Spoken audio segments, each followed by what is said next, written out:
Hello students. तो आज का हमारा लेक्चर है class 10th English 5th chapter glimpses of India, जिसके 3 पार्ट्स हैं, अ baker from Goa, Coorg and T from Assam. तो आज हम इसमें तीनों पार्ट की क्या देखेंगे, तीनों पार्ट की समरी देखेंगे। तो लेट्स स्टार्ट करते हैं first part, a baker from Goa. तो a baker from Goa is written by Lucio Rodrigues. जो किसने लिखी है, जो ऑथर कौन है इसके, Lucio Rodrigues, who talked about Goa, जो कि गोवा के बारे में बताते हैं कि which was once ruled by the Portuguese, जहाँ पे एक बार पोर्टुगीज का रूल था, मीन्स पुर्तगालियों का शासन था, उनका रूल था। Due to this reason the people of the region are swayed by the Portuguese culture. और वो बताते हैं कि इस रीज़न से जो यहाँ के लोग हैं वो क्या करते हैं, are swayed by Portuguese culture, means यहाँ पे जो लोग हैं उनका ही कल्चर उन्होंने अपनाया हुआ है। Baking was the conventional profession of the Goan people. और वो बताते हैं कि जो बेकिंग है, मीन्स कुक करना, रोटियां बनाना, ठीक है, उनका जो गोवन पीपल क्या क्या है, वो प्रोफेशन बन गया है। And the bakers were known as paders there. और बेकर को क्या बोला जाता है यहाँ पे, पैडर्स के नाम से बोला जाता है। This story particularly revolves around the bakers living in a Goan village. और ये स्टोरी क्या बताती है, ये स्टोरी रिवॉल्व करती है कि जो कि बेकर्स हैं गोवन विलेज, मीन्स गोवा के जो गाँव के विलेजेस हैं, उनके जो बेकर हैं, गांव में रहने वाले बेकर्स, उनके बारे में ये स्टोरी बताती है। The author mentioned how people in old times ate loaves of bread which were baked in large furnaces. जो ऑथर है वो क्या बताता है, वो मेंशन करता है कि कैसे लोग पुराने टाइम में क्या खाते थे, लोव्स ऑफ ब्रेड, ठीक है, which were baking in large furnaces. Large furnaces means बड़े बड़े भट्टे, उनमें जो बनी हुई रोटियां हैं वो खाते थे। The paders would come to sell those loaves in the street. और जो पैडर्स हैं, जो बेकर थे, जिनको पैडर्स बोला जाता है, वो उनको बेचने गली गली जाते थे। And would make a jingling sound with the bamboo when ever they arrived. जैसे कि ऐसे आज के टाइम में आइसक्रीम वाला आ जाता है, कोई भी स्ट्रीट फूड है वो आता है, तो वो क्या करता है, एक साउंड करता है कि जैसे सबको ही पता लग जाता है कि वो आ गए हैं। तो वैसे ही जो गोवन के बेकर्स थे, गोवन पीपल थे, वो जिंगलिंग साउंड करते थे बैम्बू से, जैसे कि जिससे लोगों को पता चल जाता था कि वो क्या है, वो आ गए हैं। He further added how the villagers enjoy eating the loaves. और वो फर्दर क्या बताते हैं कि कैसे ही जो लोग हैं वो उसको खाते थे, मजे से एंजॉय करते थे। And bread bangles brought in baskets for children. और ब्रेड बैंगल्स बच्चों के लिए लेके आई जाती थी। ब्रेड बैंगल्स मीन्स मीठी रोटी, ठीक है, तो मीठी रोटी बच्चों के लिए लेके आते थे, जो कि बच्चे बहुत मजे से उसको एंजॉय करते थे, खाते थे। The author also describe the special attire of the bakers called kabai. और ऑथर क्या बताता है, ऑथर फर्दर डिस्क्राइब करते हैं कि वो एक पोशाक, मीन्स एक ऐसे ड्रेसिंग सेंस था उनका, स्पेशल अटायर था जिसको कबाई बोला जाता था, which was a single piece frock that would reach up to their knees. उनकी एक सिंगल पीस ऑफ फ्रॉक थी जो कि नीज तक थी, वो उसको पहनते थे, ठीक है, उसको डालते थे, जिसे क्या बोला जाता था, जिसे बोला जाता था कबाई। Besides, he also mentioned how baking became the most profitable profession among people in Goa. और वो ये भी मेंशन करता है कि कैसे जो बेकिंग है वो एक इतना प्रॉफिटेबल, इतना लाभदायक एक प्रोफेशन बन गया, एक बिजनेस बन गया गोवा के पीपल्स के लिए, गोवा के लोगों के लिए।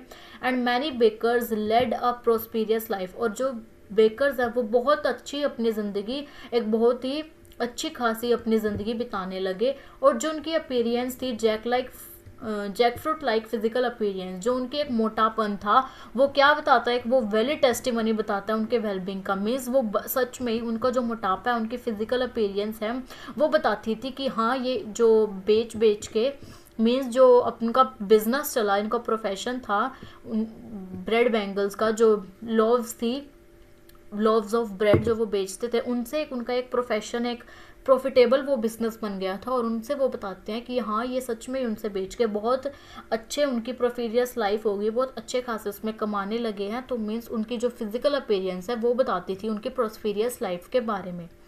तो अ बेकर फ्रॉम गोवा की ये थी समरी, जो कि हो चुकी है कंप्लीट। नेक्स्ट है कूर्ग।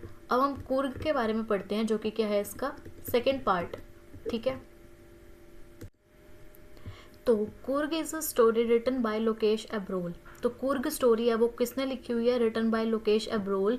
ही described Coorg as the smallest district of Karnataka, जो क्या बताता है, वो बोलता है कि जो ये कुर्ग है वो एक स्मॉलेस्ट डिस्ट्रिक्ट है, एक छोटा जिला है कर्नाटका का। द ऑथर सेड कुर्ग और कोडागू, कुर्ग को कोडागू भी बोलते हैं, ठीक है। तो ऑथर क्या बोलता है, ऑथर बोलता है कि कुर्ग और कोडागू एक बहुत ही ब्यूटीफुल प्लेस है, सुंदर प्लेस है, जो कोई कहाँ पे लोकेट है, मैंगलोर एंड मैसूर के बीच में कुर्ग प्लेस्ड है।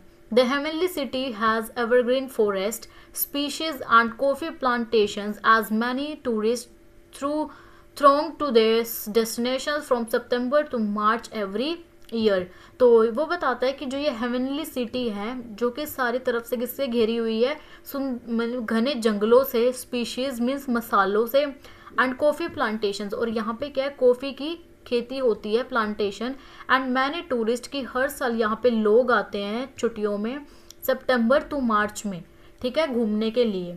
The air of this region is filled with coffee scents, और जो बोलता है कि जो यहाँ की हवा है उसमें भी कॉफ़ी की खुशबू आती है।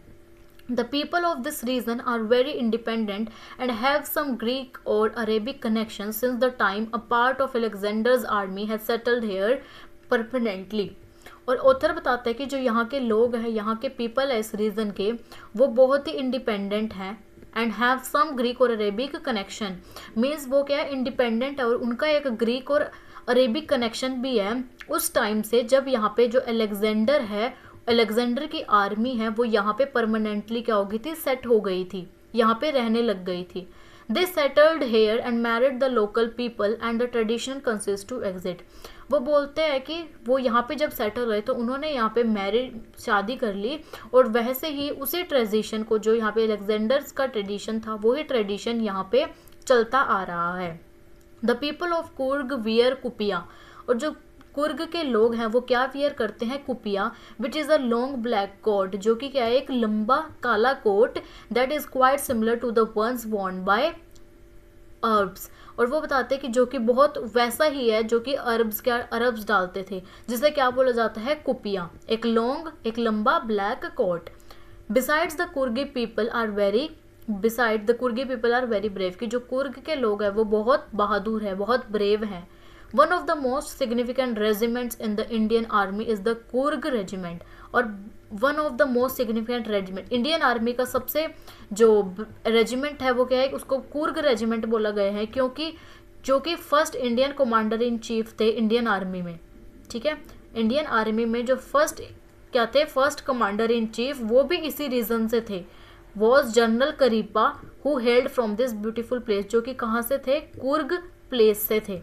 The hilly regions and forest of Coorg are the major source of water for the Kaveri river, और जो यहाँ के हिली रीजन्स हैं, यहाँ के जो जंगल हैं, वो क्या एक मेजर सोर्स है किसका, कावेरी रिवर का, waters, major source of water for Kaveri river. Visitors who are interested in high adventure sports can have fun and frolic in this place.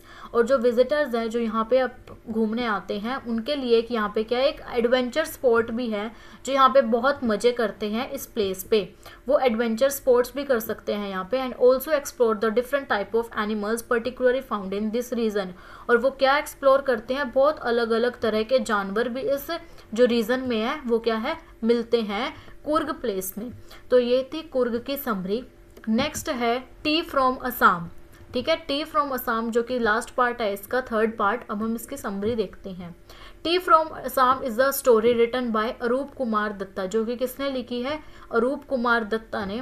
This is the last story of the prose glimpses of India, जो ये chapter है glimpses of India, इसकी last story है। Tea from Assam first थी हमारी baker from Goa, second Coorg, and third one is tea from Assam. तो the story began with to friends, ये story कहाँ से शुरू होती है, दो दोस्तों से, जो कि कौन है, Rajvir and Pranjol, who was travelling to Assam, जो कि क्या है, असम घूमने के लिए आए हैं। On their way they bought fresh tea from a road side vendor and discuss the speciality of this region. तो वो क्या करते हैं, अब जब वो घूमने के लिए, जब वो ट्रैवल कर रहे थे असम के लिए, तो वो बीच में रुकते हैं और एक क्या लेते हैं, फ्रेश टी लेते हैं, एक चाय खरीदते हैं एक रोड साइड वेंडर से ही, ठीक है, जो कि सड़क पे ही जो साथ में एक रोड साइड वेंडर है उससे वो क्या करते हैं, टी को लेते हैं, चाय लेते हैं और फिर वो डिस्कस करते हैं कि इस रीजन की जो स्पेशल टी है वो कौन सी है। As they sipped the hot steaming tea, जैसे ही वो एक सिप लेते हैं उस चाय का, Rajvir told Pranjol that over 80 crore cups of tea are being consumed every day throughout the world. तो जो राजवीर है वो प्रैंजल को बोलता है, बताता है उसको कि 80 करोड़ कप्स हर दिन चाय के क्या करे जाते हैं, कंज्यूम किए जाते हैं पूरे वर्ल्ड में। Rajveer thoroughly enjoyed the scenic beauty of Assam consisting of tea plantations and bushes।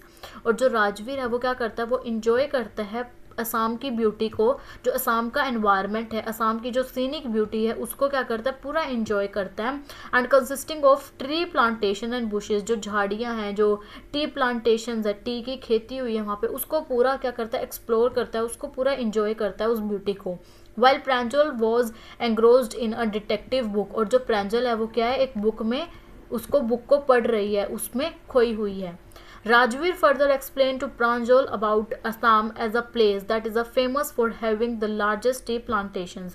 और फर्दर जो राजवीर है वो प्रांजल को क्या बताता है कि जो असम है वो एक ऐसा प्लेस है जो कि फेमस है किसके लिए, टी प्लांटेशंस के लिए, चाय के लिए, ठीक है, और ये पूरे इंडिया में लार्जेस्ट टी प्लांटेशन भी है। तो राजवीर प्रांजल को ये बताता है।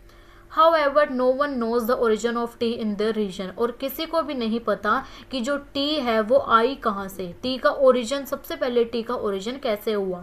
तो according to a Chinese legend, एक चाइनीज लीजेंड के अकॉर्डिंग क्या था कि a few leaves of tea, कि चाय के कुछ पत्तियाँ उससे गलती से एक पॉट में गिर गई, पानी के हॉट वाटर में जो कि बॉयल हो रहा था, और जो एम्परर है जिसको वो पानी देना था उसको वो फ्लेवर है, जो डिलीशियस फ्लेवर उस पत्तियों का, जो बॉइलिंग वाटर में जब वो टी की लीव्स गिरी, जो उसका फ्लेवर है वो उसको बहुत, वो लिक्विड जब उसने पिया तो उसको बहुत ही उसने डिलीशियस फ्लेवर को एंजॉय किया। And that's how T came into being. तो जहाँ से क्या है, जहाँ से पता चलता है कि टी कैसे आई, ठीक है। नेक्स्ट है, further Rajvir mention how an Indian legend Bodhidharma who was a Buddhist monk cut off his eyelids because he fell asleep during meditation. और फर्दर जो राजवीर है वो क्या मेंशन करता है कि हाउ एक Indian legend Bodhidharma who was Buddhist monk, एक क्या था, एक साधु मोंग था जिसने अपनी क्या कर ली, अपनी eyelids को क्या कर लिया, कट कर लिया, क्योंकि वो asleep था ड्यूरिंग मेडिटेशन। तो राजवीर क्या बताता है कि जो बुद्धिस्ट मोंग था उन्होंने अपनी पलकों को ही काट लिया था, क्योंकि वो क्या करते समय, वो मेडिटेशन करते समय क्या कर गए थे, एक बार सो गए थे। In no time 10 tea plants grew out of his eyelids and when these leaves were put in hot water it helped in banishing sleep। और फिर वो क्या बताते हैं कि जब टी प्लांटेशन, उनकी जो पलकें हैं वो चाय, उनकी पलकों से क्या हुआ, चाय के पौधे उग गए। 10 tea plants grew out of his eyelids and when tea leaves were put in hot water, और जब उन पत्तियों को गर्म पानी में क्या किया गया, डाला गया, तो वह नींद भगाने में मदद करती थी, ठीक है, हेल्प इन बेनिशिंग स्लीप, और वो तो नींद भगाने में उस टाइम क्या करती थी, मदद करती थी। Soon both of them arrived at Mariani junction, picked up their luggage and made their way towards Dhekiabari tea estate. और फिर क्या हुआ, कुछ समय बाद दोनों मरियानी जंक्शन पहुंचे, ठीक है, दोनों क्या हुआ, दोनों जो राजवीर हैं एंड प्रैंजल वो कहाँ पे, मरियानी जंक्शन पहुंचे। पिक्ड अप देयर, उन्होंने अपना सामान उठाया और कहाँ पे गए, वो डेकिया बारी चाय बगान, टी एस्टेट, देखिया बारी का चाय बगान है जो, वहाँ पर गए। On their way they saw batches of tea pluckers who draped plastic aprons with bamboo baskets hung on their backs as they pluck the newly sprouted leaves. और उन्होंने क्या देखा, रास्ते में उन्होंने देखा कि जो चाय तोड़ने वाले मजदूर, ठीक है, टी प्लकर्स जो कि चाय तोड़ने वाले मजदूर है, उनको देखा, वे प्लास्टिक एप्रन पहने थे, ठीक है, उन्होंने क्या डाला हुआ था, plastic aprons with bamboo basket, उन्होंने अपनी पीठ पर क्या टांगी हुई थी, bamboo baskets, on their back and they pluck the newly sprouted leaves, और उन्होंने क्या किया, जो नई चाय की पत्तियां थी उनको वो प्लग कर रहे थे, तोड़ रहे थे और उस बास्केट में क्या कर रहे थे, डाल रहे थे। Pranjol's father had come to receive both of them, Pranjol के जो फिर क्या हुआ, जो प्रांजल के फादर है वो दोनों को क्या करने आए, लेने आए, रिसीव बोथ होम देम, उनको लेने वहाँ आ गए। And Pranjol's father was amazed at Rajvir's knowledge about tea plantations when he heard the young boy mention the second flush or sprouting period of teas that yield the best tea. और जो प्रांजल के father हैं, जो प्रांजल के फादर, उन्होंने सुना, उन्होंने देखा कि राजवीर की नॉलेज को, कि उसको क्या है, बहुत नॉलेज है चाय के बगानों की, ठीक है, टी प्लांटेशन की उसको बहुत नॉलेज है, उसके बारे में बहुत ज्ञान है। And second flush mention the second flush, और चाय की दूसरी पत्तियों को उगाने के समय के बारे में बता रहा है, और जो कि बहुत क्या एक उनके लिए बहुत एक आश्चर्य था कि उसको इतनी नॉलेज है, ठीक है। And mention the second flush or sprouting period, वो बताता है कि दूसरी चाय की पत्तियां, जो दूसरा उगाने का समय है वो कब है, उसको सब कुछ पता था। और तो उसकी नॉलेज को देखकर जो प्रांजल के फादर है वो बहुत आश्चर्य में रह गए, बहुत शॉकिंग हो गए। Rajveer further said that he was keen to learn more about the place from Pranjal's father। और राजवीर क्या बोलता है, वो बोलता है कि वो यहाँ के इस जगह के बारे में और जो चाय के बागान है, टी प्लांटेशन है, उसके बारे में और बहुत कुछ जानना चाहता है, प्रांजल के फादर से बहुत कुछ उसके बारे में सीखना चाहता है। तो ये थी स्टोरी टी फ्रॉम असम की। तो तीनों पार्ट हो चुके हैं complete. Story T from Assam, Coorg and baker from Goa, तीनों पार्ट हो गए हैं हमारे कंप्लीट। तो हमारी जैसे तीनों स्टोरी की समरी हो चुकी है कंप्लीट। कोई भी क्वेरी हो आप कमेंट सेक्शन में पूछ सकते हैं, कोई भी डाउट हो। एंड लाइक करें, शेयर करें अपने फ्रेंड्स को भी, एंड सब्सक्राइब करें। Thank you.